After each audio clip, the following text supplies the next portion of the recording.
Subscribe कीजिए गुरु ज्ञान channel को और बेल आइकन दबाइए लेटेस्ट वीडियो सबसे पहले देखने के लिए।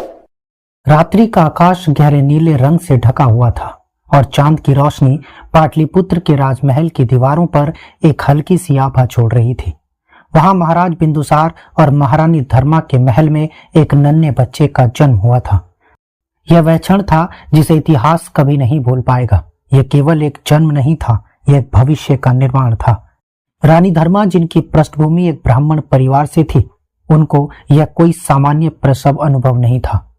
उनकी आंखों में गहरी चुप और आंतरिक शांति का एक आभास था, जैसे उन्हें पहले से ही पता हो कि उनका बेटा सम्राट अशोक बनने वाला हो और वह जीवन भर अपने कर्मों से न केवल भारत बल्कि समूचे संसार को प्रभावित करेगा।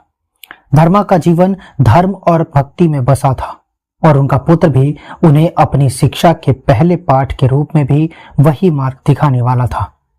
जब नवजात अशोक की पहली चीख महल में गूंजी तो महल के सारे दरवाजों पर हलचल सी हो गई। महाराज बिंदुसार का चेहरा भी चौंका था, लेकिन उनके चेहरे पर गर्व था।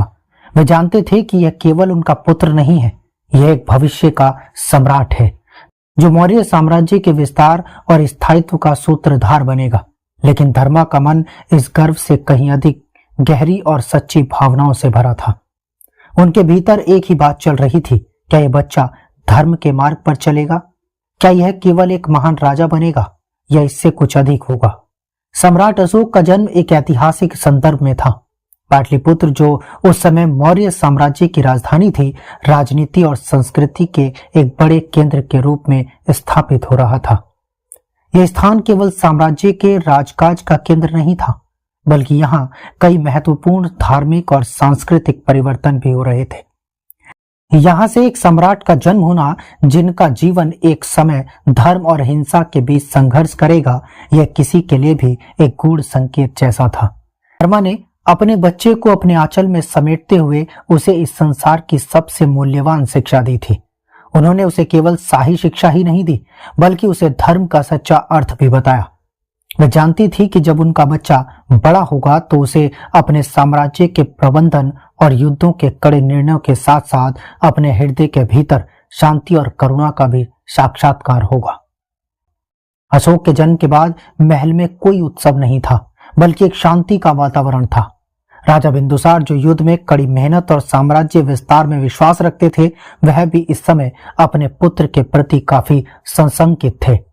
क्या उनका बेटा मौर्य साम्राज्य के लिए वह कड़ा और प्रभावशाली शासक बनेगा जैसा वह खुद थे, या वह अपने हृदय की सुनने वाला शासक बनेगा जो इस विशाल साम्राज्य को एक नई दिशा देगा? धर्मा के दिल में एक आंतरिक संघर्ष चल रहा था। वह चाहती थी कि उनका पुत्र शांति और धर्म का पालन करे, लेकिन उन्हें यह भी एहसास था कि एक दिन उसे युद्ध के मैदान में भी कदम रखना पड़ सकता है। क्या वह फिर भी अपने आंतरिक विश्वासों को बनाए रखेगा? चरण दर चरण अशोक का पालन पोषण हुआ। एक सामान्य बच्चा, लेकिन उसमें कुछ विशेष था, एक अलग ही प्रकार की गंभीरता, एक गहरी समझ। वह बहुत ही जल्दी अपने आसपास की दुनिया को समझने लगा था। महल के भीतर रॉयल प्रोटोकॉल के बावजूद उसकी आंखों में हमेशा कुछ खोजने की ललक थी। क्या ये महल, ये दीवारें और ये लोग ही उसकी दुनिया थे? क्या उसके जीवन का उद्देश्य सिर्फ एक साम्राज्य का शासक बनना था, या इसके आगे भी कुछ और था? कभी कभी धर्मा अपने बेटे को अपनी गोद में लेकर उसे चुपचाप बौद्ध धर्म की शिक्षाओं के बारे में बताती।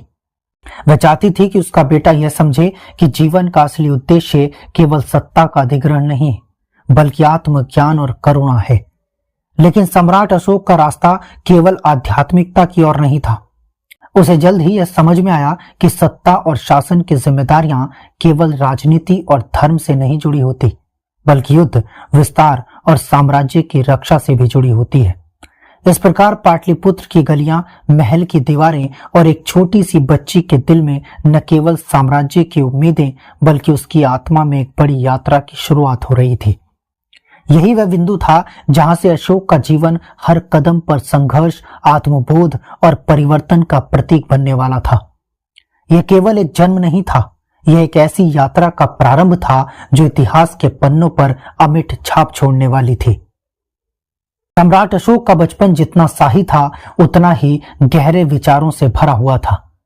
पाटलिपुत्र की हलचल भरी गलियां, सम्राट बिंदुसार का दरबार और गूंजते हुए शाही आदेशों के बीच अशोक का मन कहीं और ही था। वह नहीं चाहता था कि उसे केवल एक शाही उत्तराधिकारी माना जाए। वह चाहता था कि उसकी पहचान केवल उसकी अच्छाई और कर्तव्यों से हो। शुरुआत में वह अपनी मां धर्मा के साथ अधिक समय बिताता था, जिन्होंने उसे जीवन के बुनियादी सिद्धांतों की शिक्षा दी थी। धर्मा ने उसे शांति और करुणा की बातें सिखाई, लेकिन अशोक के मन में सवाल उठने लगे थे कि क्या दुनिया केवल शांति और सद्भाव से चलती है? क्या साम्राज्य को विस्तार देने के लिए किसी और रास्ते का अनुसरण नहीं किया जा सकता? वह धीरे धीरे अपने पिता सम्राट बिंदुसार से भी प्रभावित हुआ। बिंदुसार जो एक कठोर शासक थे, उन्होंने अपने पुत्र अशोक को लड़ाई, राजनीति और शाही कर्तव्यों की शिक्षा देना शुरू किया। बचपन में अशोक ने युद्ध कला, प्रशासन और सैनिकों की देखभाल की जिम्मेदारियों को सीखा, लेकिन कहीं ना कहीं उसमें यह आंतरिक संघर्ष था कि क्या वह केवल एक शासक बनेगा या कुछ और, जिसका उद्देश्य केवल साम्राज्य का विस्तार न हो बल्कि उसके लोगों की भलाई हो। एक दिन जब अशोक 10 वर्ष का हुआ, उसे महल के उच्चतम शिक्षा संस्थान में भेज दिया गया। यहाँ उसे शास्त्र, राजनीति और धर्म के विषय में विस्तृत शिक्षा दी जाने लगी, लेकिन यहाँ भी उसका ध्यान हमेशा अपनी पहचान को खोजने में लगा रहता। वह अन्य राजकुमारों से अलग था, जबकि वे अपने अधिकार और समृद्धि पर ध्यान केंद्रित करते थे। अशोक के मन में हमेशा यह सवाल रहता था कि क्या सच में सिर्फ एक शाही उत्तराधिकारी बनूंगा या मैं कुछ और बन सकता हूं। इसके साथ ही अशोक ने युद्ध कला की शस्त्रशाला में भी प्रशिक्षण प्राप्त किया। इस शस्त्रशाला में अशोक ने तलवारबाजी, रथ संचालन और सैन्य रणनीतियों का गहरा अध्ययन किया। लेकिन जो बात उसे सबसे अलग करती थी वो ये थी कि उसकी तीव्र मानसिकता और रणनीति को समझने की क्षमता। वह केवल शारीरिक शक्ति पर विश्वास नहीं करता था, बल्कि उसकी रणनीतियों में बौद्धिक शक्ति का भी महत्वपूर्ण स्थान था। शस्त्रशाला में उसकी पहली परीक्षा ने उसे साबित किया कि वह केवल शारीरिक रूप से सक्षम नहीं था, बल्कि उसकी रणनीति, सोच और मानसिक दृष्टि से उसे एक सक्षम योद्धा बना दिया था। उसे देखकर किसी को भी यह समझ में आ गया कि वह केवल एक शाही राजकुमार नहीं था, बल्कि एक ऐसा शासक बनने जा रहा था जिसकी सोच और कर्म इतिहास को प्रभावित करेंगे। परंतु इन सब के बावजूद एक विचित्र परिघटना हुई। जबकि बाकी राजकुमारों को उनकी शिक्षा और युद्ध कला में महल और साम्राज्य के कर्तव्यों की ओर अग्रसर किया जा रहा था, अशोक का मन कहीं और ही था। उसकी आत्मा में एक आंतरिक संघर्ष था जो उसे अपने भीतर के शांति और युद्ध के बीच संतुलन बनाने की कोशिश करने पर मजबूत करता था। क्या वह अपनी शक्ति का प्रयोग केवल युद्ध के लिए करेगा? क्या उसके लिए सिर्फ साम्राज्य की वृद्धि ही महत्वपूर्ण होगी? ऐसी ही विचारधारा और संघर्ष अशोक के दिल और दिमाग में चल रहे थे, लेकिन उसकी शिक्षा और युद्ध के प्रति समर्पण उसे इस संसार में हर कदम पर अधिक समझ और शक्ति देता रहा। पाटलिपुत्र की गलियों में समय बीतता गया, लेकिन अशोक का हर कदम धीरे धीरे उस भविष्य की ओर बढ़ रहा था जिसे केवल महान सम्राट और धर्म के प्रवर्तक के रूप में ही देखा जा सकता था। समय बीत रहा था और अब बालक अशोक एक युवा योद्धा में बदल चुका था। उसकी आंखों में अब वह मासूमियत नहीं थी जो कभी धर्मा की गोद में सोते समय होती थी। अब उसकी दृष्टि तीव्र थी, जैसे हर छाया में खतरा देखती हो और हर अवसर में विजय की संभावनाएं। पाटलिपुत्र में सत्ता की राजनीति और उत्तराधिकार की खींचतान अपने चरम पर थी। बिंदुसार के कई पुत्र थे, हर एक की मां अलग, हर एक की महत्वाकांक्षा अलग थी। अशोक की मां धर्मा शाही पदानुक्रम में ऊंचे दर्जे की नहीं थी, इसलिए दरबार में अशोक को अक्सर नजरअंदाज किया जाता था। लेकिन बिंदुसार यह भली भांति जानते थे कि यदि कोई पुत्र उनमें सबसे ज्यादा योग्य है तो वह अशोक है। जब तक्षशिला में एक बड़ा विद्रोह भड़का तो राजमहल का दरबार हिल गया। यह मौर्य साम्राज्य के लिए शर्म की बात थी। एक समृद्ध शिक्षा और व्यापार का केंद्र अब खुद मौर्य शासन के खिलाफ खड़ा था। कई राजकुमार इस चुनौती से बचना चाहते थे, लेकिन बिंदुसार ने चुपचाप अशोक को बुलाया। यह एक परीक्षा थी, न केवल उसके सैन्य कौशल की बल्कि उसके नेतृत्व की भी। अशोक ने सेना ली और बिना अधिक तामझाम के तक्षशिला की ओर कूच किया। यह उसका पहला असली युद्ध था और यही वह क्षण था जब उसने पहली बार खून की गंध को बहुत करीब से महसूस किया। तक्षशिला केवल एक लड़ाई नहीं थी, यह उसकी आत्मा की जंग थी। एक तरफ उसके सामने उग्र भीड़ थी जो वर्षों से अन्याय और कराधान से पीड़ित थी, दूसरी तरफ वह खुद था, एक राजकुमार जो अपनी सत्ता साबित करना चाहता था। लेकिन उसने केवल तलवार नहीं चलाई, उसने बातचीत की, उसने लोगों को सुना और वह समझा कि विद्रोह केवल युद्ध से नहीं बल्कि सम्मान और समाधान से भी शांत किया जा सकता है। तक्षशिला का विद्रोह खून से नहीं, संवाद और रणनीति से थमा। यही वह गुण था जो अशोक को दूसरों से अलग बनाता था। इस विजय के बाद अशोक की प्रतिष्ठा पूरे साम्राज्य में फैल गई। जनता उसे केवल राजकुमार नहीं बल्कि न्यायप्रिय नेता मानने लगी। लेकिन दरबार में यह लोकप्रियता सबको रास नहीं आई, विशेष रूप से उसके सौतेले भाइयों को, जिन्हें लगा कि अशोक का कद अब उनके लिए खतरा बन चुका है। दरबार में षड्यंत्र गहराने लगे। एक दिन अशोक को अचानक राजधानी से दूर भेज दिया गया, एक तरह का निर्वासन। उसे कांची भेजा गया जहां उसे दक्षिण भारत के विद्रोहों को शांत करना था। यह एक राजनीतिक चाल थी जिससे उसे सत्ता से दूर रखा जा सके, लेकिन अशोक ने यहां भी खुद को साबित किया। कांची में उसने फिर से वही मार्ग चुना, ताकत के साथ वृद्धि का संतुलन। वह न केवल एक विजेता बना बल्कि वहां की जनता का प्रिय शासक भी। उसने वहां के समाज में व्यवस्था स्थापित की, जल प्रणालियां बनवाई और स्थानीय लोगों के साथ रिश्ते बनाए। इन सभी अनुभवों ने उसे केवल योद्धा नहीं बल्कि एक प्रशासक और सबसे महत्वपूर्ण एक जन नेता बना दिया था। अब जब बिंदुसार बीमार पड़ने लगे तो साम्राज्य के उत्तराधिकारी का प्रश्न उठ खड़ा हुआ। दरबार में मतभेद थे, परंतु जनता, सेना और मंत्रिमंडल का मन धीरे धीरे एक और झुक रहा था, और वो था अशोक की ओर। लेकिन राजगद्दी का रास्ता आसान नहीं था। पाटलिपुत्र की हवाओं में एक सिहरन दौड़ रही थी। सम्राट बिंदुसार की मृत्यु के बाद साम्राज्य एक राजनीतिक तूफान में फंस गया था। उत्तराधिकार की दौड़ में अशोक को दरकिनार करने के लिए षड्यंत्र रचे गए, परंतु अशोक ने भी अब तक चुप रहकर काफी कुछ सीखा था। उसने तात्कालिक परिस्थितियों का लाभ उठाया। अपने समर्थकों, सेनापतियों, आम जनता, दक्षिणी प्रदेशों के राजाओं और अपने निर्णय लेने की चतुराई से उसने एक एक करके विरोधियों को मात दी। कहा जाता है कि सत्ता के लिए उसे कई सौतेले भाइयों को हटाना पड़ा। कुछ युद्ध में मारे गए, कुछ निर्वासन में भेज दिए गए, और अंततः पाटलिपुत्र के सिंहासन पर बैठा सम्राट अशोक।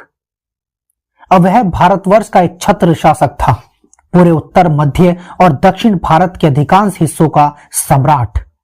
लेकिन सत्ता की ऊंचाई पर पहुंचने के बाद भी अशोक के हृदय में एक खालीपन था, एक आवाज जो पूछती थी, क्या यही उद्देश्य था जीवन का? शुरुआत में अशोक ने एक शक्तिशाली शासक के रूप में राज किया। उसने प्रशासनिक ढांचे को मजबूत किया, कानून व्यवस्था को सुधारा, कर प्रणाली को व्यवस्थित किया और अपनी शक्ति का विस्तार शुरू किया। परंतु अशोक को अब भी वह संतोष नहीं मिला जिसकी उसे तलाश थी, और तभी उसने ध्यान केंद्रित किया कलिंग पर। कलिंग वर्तमान ओडिशा क्षेत्र में स्थित एक समृद्ध, स्वतंत्र और सांस्कृतिक रूप से परिपक्व राज्य था। वह मौर्य साम्राज्य के अधीन नहीं था। अशोक के लिए यह अस्वीकार्य था। उसने तय कर लिया कि अब कलिंग को झुकाना ही होगा। तैयारी महीनों तक चली। मौर्य सेना, जो उस समय की सबसे विशाल और अनुशासित सेना थी, उसने कलिंग की ओर कूच किया, और फिर लिखा गया इतिहास का सबसे भयावह अध्याय, कलिंग युद्ध। यह केवल सैन्य टकराव नहीं था, यह सभ्यता और सत्ता, स्वतंत्रता और विस्तारवाद की लड़ाई थी। युद्ध कई दिनों तक चला। दोनों पक्षों ने भीषण साहस दिखाया, लेकिन मौर्य सेना की विशालता ने अंततः कलिंग को घुटनों पर ला दिया। परंतु युद्ध समाप्त होने के बाद जब अशोक विजयी होकर युद्धभूमि पर पहुंचा तो उसे जो दृश्य दिखा वह उसकी आत्मा को चीर गया। हजारों की संख्या में लाशें, स्त्रियां जो अपने पतियों और पुत्रों के शवों से लिपटी थी, बच्चे जो अनाथ हो चुके थे, वृक्षों पर लटकी टूटी हड्डियां, जलते हुए गांव और गूंजती हुई रुदन। इतिहास कहता है इस युद्ध में 1 लाख से अधिक लोग मारे गए, 1.5 लाख से अधिक लोग बंदी बनाए गए और लाखों लोग अपाहिज हो गए। अशोक वहीं ठिठक गया। उसके मन ने विद्रोह किया। क्या यही वह उद्देश्य था जिसकी खातिर उसने सब कुछ किया? क्या वह अब भी विजेता था? उस रात अशोक ने पहली बार चैन की नींद नहीं ली। वह कलिंग में ही रुक गया। दिन रात मृतकों की चिंताओं को देखता रहा, घायलों की सहायता करता रहा, अनाथ बच्चों को सहेजता रहा, और फिर एक दिन उसकी आत्मा टूटी नहीं, जाग गई। वह समझ गया कि असली विजय तलवार से नहीं, धर्म से होती है। उसके जीवन का यह मोड़ एक महान योद्धा से धम्म शासक बनने की यात्रा का आरंभ था। कलिंग युद्ध की भयावहता केवल भूमि पर नहीं थी, वह अशोक के अंतर मन में गहराई से बैठ गई थी। वह सम्राट अब भी सिंहासन पर था, लेकिन उसका हृदय युद्ध के मैदान में ही कहीं गिर पड़ा था। महलों की वैभवता, सेनाओं की गूंज और राजाज्ञाओं का आतंक सब धुंधले पड़ चुके थे। हर रात जब अशोक अपनी आंखें बंद करता था तो कलिंग की चीखें उसके भीतर गूंजती थी। जीत कर भी वह पराजित था। एक दिन अशोक पाटलिपुत्र से दूर निकल पड़ा, अकेला, बिना किसी सेना के, बिना किसी दरबारी के। उसकी यात्रा आरंभ हुई बुद्ध की शरण में। उसने सुना था कि बुद्ध ने सत्य, करुणा और अहिंसा का मार्ग दिखाया था। अशोक ने उज्जैनी, सांची, सारनाथ और अंततः बोधगया की यात्रा की। वहां उसने उस वृक्ष को देखा जिसके नीचे सिद्धार्थ गौतम को ज्ञान की प्राप्ति हुई थी। वहीं बैठकर अशोक रोया। एक सम्राट जिसने लाखों को हराया अब अपने भीतर की हिंसा से पराजित था। और तब उसकी भेंट हुई उपगुप्त नामक बौद्ध भिक्षु से। उपगुप्त ने अशोक को केवल धर्म ही नहीं सिखाया, बल्कि जीवन का अर्थ भी समझाया। उन्होंने कहा कि विजय जो दूसरों को पीड़ा दे वह वास्तविक नहीं है, और वह विजय जो अपने भीतर के क्रोध, मोह और अहंकार को हरा दे वही सच्ची विजय होती है। अशोक ने बौद्ध धर्म की दीक्षा ली, और वह केवल एक अनुयायी नहीं बना, बल्कि बौद्ध धर्म का सबसे बड़ा संरक्षक और प्रचारक बन गया। अब पाटलिपुत्र में जो सम्राट लौटा वह बदल चुका था। उसकी आंखों में अब युद्ध नहीं, शांति थी। उसकी वाणी में आदेश नहीं, परामर्श था। उसने धम्म नीति की स्थापना की, एक ऐसी शासन पद्धति जो करुणा, सत्य, नैतिकता और सेवा पर आधारित थी। अशोक ने युद्ध छोड़ दिए, हथियार नीचे रख दिए। उसने अपने साम्राज्य में सैकड़ों धम्म स्तंभ बनवाए, जिन पर उसकी नीतियां और उपदेश खुदे हुए थे। सभी प्रणालियों के लिए दया, बड़ों का आदर, छोटों की रक्षा, सत्य का पालन और अहिंसा का व्रत था। सिर्फ भारत ही नहीं, अशोक ने बौद्ध धर्म को श्रीलंका, नेपाल, अफगानिस्तान, सीरिया, मिस्र और यूनान तक भेजा। उसकी पुत्री संघमित्रा और पुत्र महेंद्र को भेजा गया श्रीलंका, जहां उन्होंने बोधि वृक्ष की शाखा रोपित की। अशोक अब केवल सम्राट नहीं था, वह धम्म का ध्वजवाहक था। समय बीत रहा था। सम्राट अशोक जब वृद्ध हो चले थे, उनका शरीर क्षीण हो गया था, पर आत्मा और अधिक प्रखर हो रही थी। जैसे जैसे जीवन का सूर्य अस्त की ओर बढ़ रहा था, उनके भीतर एक दीप और अधिक प्रकाशित होता जा रहा था। अब वह सम्राट नहीं रहे थे जो योद्धाओं के लिए प्रसिद्ध थे। अब वे एक तपस्वी, एक दार्शनिक और एक सेवक बन चुके थे। प्रजाओं के दुख में सहभागी और जीवन के हर रूप से करुणा का प्रतीक बन चुके थे। वृद्ध अवस्था में अशोक ने भौतिक सुखों से पूरी तरह विरक्त जीवन शुरू कर दिया था। उन्होंने साधारण वस्त्र पहनने शुरू कर दिए थे, आभूषणों को त्याग दिया था और राज प्रसाद छोड़कर अधिकतर समय बिहारों में और बौद्ध भिक्षुओं के संग व्यतीत करने लगे थे। वे अन्न स्वयं परोसते थे, भिक्षु की तरह पानत्री में जल ग्रहण करते थे। एक समय था जब सम्राट अशोक के आदेश से विशाल दुर्ग बने थे। अब वह अपने हाथों से धम्म रथ बनवा रहे थे, जो गांव-गांव जाकर लोगों को अहिंसा और करुणा का संदेश दे रहे थे। अशोक ने पूरे भारतवर्ष में यात्रा की। लुम्बिनी जहां बुद्ध का जन्म हुआ था, सारनाथ जहां उन्होंने प्रथम उपदेश दिया था, कुशीनगर जहां बुद्ध ने महापरिनिर्वाण प्राप्त किया था। इन यात्राओं में उन्होंने अस्पताल बनवाए, सड़कों के किनारे छायादार वृक्ष लगवाए, कुएं और धर्मशालाएं बनवाई। उनका उद्देश्य था धम्म को केवल उपदेश नहीं, व्यावहारिक जीवन का अंग बनाना। पर समय किसी के लिए नहीं रुकता। एक दिन जब अशोक बोधगया के समीप एक शांत विहार में ध्यानस्थ थे, उन्हें लगा कि अब वह क्षण निकट है जब शरीर मिट्टी में विलीन हो जाएगा पर आत्मा निश्चिम धम से लीन हो जाएगी। उसने अपने नाती और उत्तराधिकारी दशरथ को बुलाया और कहा, मैं सम्राट नहीं, अब बस धम का दास हूं। याद रखो, तलवार से साम्राज्य बनते हैं लेकिन करुणा से हृदय जीते जाते हैं, वही सच्चा राज्य है। उनके अंतिम क्षणों में उनके पास कोई सैनिक नहीं था, कोई शाही बाजा नहीं बज रहा था, बस शांत वायु थी और बौद्ध भिक्षुओं की मंद स्वर में की जा रही प्रार्थना, बुद्धम शरणम गच्छामि। और उसी शांत स्वर में सम्राट अशोक, चक्रवर्ती विजेता और धम्म शासक अपनी आंखें बंद कर गए। लेकिन वह कहीं गए नहीं, वह इतिहास बन गए, वो धम्म के दीप बन गए। उनके बनवाए धम्मस्तंभ आज भी भारत और नेपाल में खड़े हैं। सांची, सारनाथ और बोधगया में उनके बनाए स्तूप आज भी श्रद्धा के केंद्र हैं। अशोक द्वारा अपनाया गया चक्र आज भारत के राष्ट्रीय ध्वज का हिस्सा है।